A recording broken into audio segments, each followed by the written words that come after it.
విభజన విషయంలో సీమాంధ్రులకు అభ్యంతరాలు ఉంటే చర్చల ద్వారా పరిష్కరించుకోవాలే గాని తెలంగాణ ప్రజల అభిష్టానికి వ్యతిరేకంగా సమైక్యంగా ఉంచాలనడం సరైంది కాదని రాజకీయ కాస అధ్యక్షుడు కోదండరాం అన్నారు. ప్రక్రియ ఆలస్యం వల్ల కుట్రలకు అవకాశం ఉందని ఆరోపించారు. 10 జిల్లాలతో కూడిన తెలంగాణ రాష్ట్రం తప్ప మరో అంశాన్ని తెలంగాణ ప్రజలు అంగీకరించబోరని రాజకీయ ఐక్య కార్యాచరణ సమితి అధ్యక్షుడు కోదండరాం తేల్చి చెప్పారు.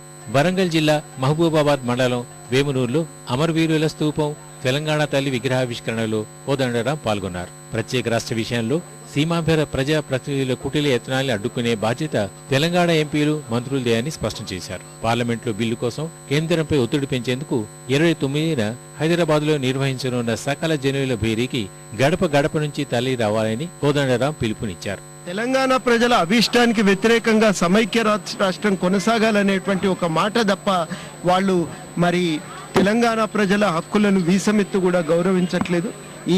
ఈ ప్రాంత ప్రజల ఆకాంక్షల్ని, హక్కులను గౌరవించి విభజనకు అంగీకరించి చర్చల ద్వారా అన్ని సమస్యల పరిష్కారానికి తోడ్పడవలసినటువంటి బాధ్యత ఇవాళ ఆంధ్ర ప్రాంత నాయకుల ముందు ఉన్నది.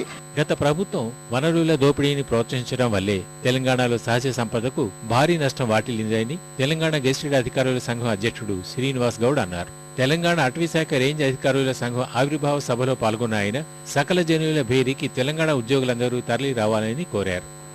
ఒక తెలంగాణ ప్రాంతంలోనే కాదు, ఆంధ్ర రాయలసీమలో కూడా అడవులు కనుమరుగైపోయినాయి. తెలంగాణ ప్రాంతంలో ఇంకా ఎక్కువ కనుమరుగైపోయినాయి. ప్రభుత్వమే ఖమ్మం జిల్లాలో 1,40,000 ఎకరాల భూమి తోకపోండ్రా అని చెప్పి దారదత్తం చేసింది బయ్యారంలో. అదేవిధంగా ఓబులాపురంలో ఎన్నో అడవులు విధ్వంసం గురైపోయినాయి. ఎంతో మంది స్మగ్లర్లు మొత్తం ఇచ్చేశారు. ఛత్తీస్గఢ్ అక్కడ ఉన్నటువంటి బార్డర్లో ఉన్నటువంటి వాళ్ళ పరిస్థితి అయితే అడిగే నాదుడే లేదు. సకల జనుల భేరీకి పోలీసులు ముందస్తు అనుమతి ఇవ్వడంతో తెలంగాణ రాజకీయ ఐకాస సభను విజయవంతం చేసే దిశగా కార్యాచరణ ప్రారంభించింది.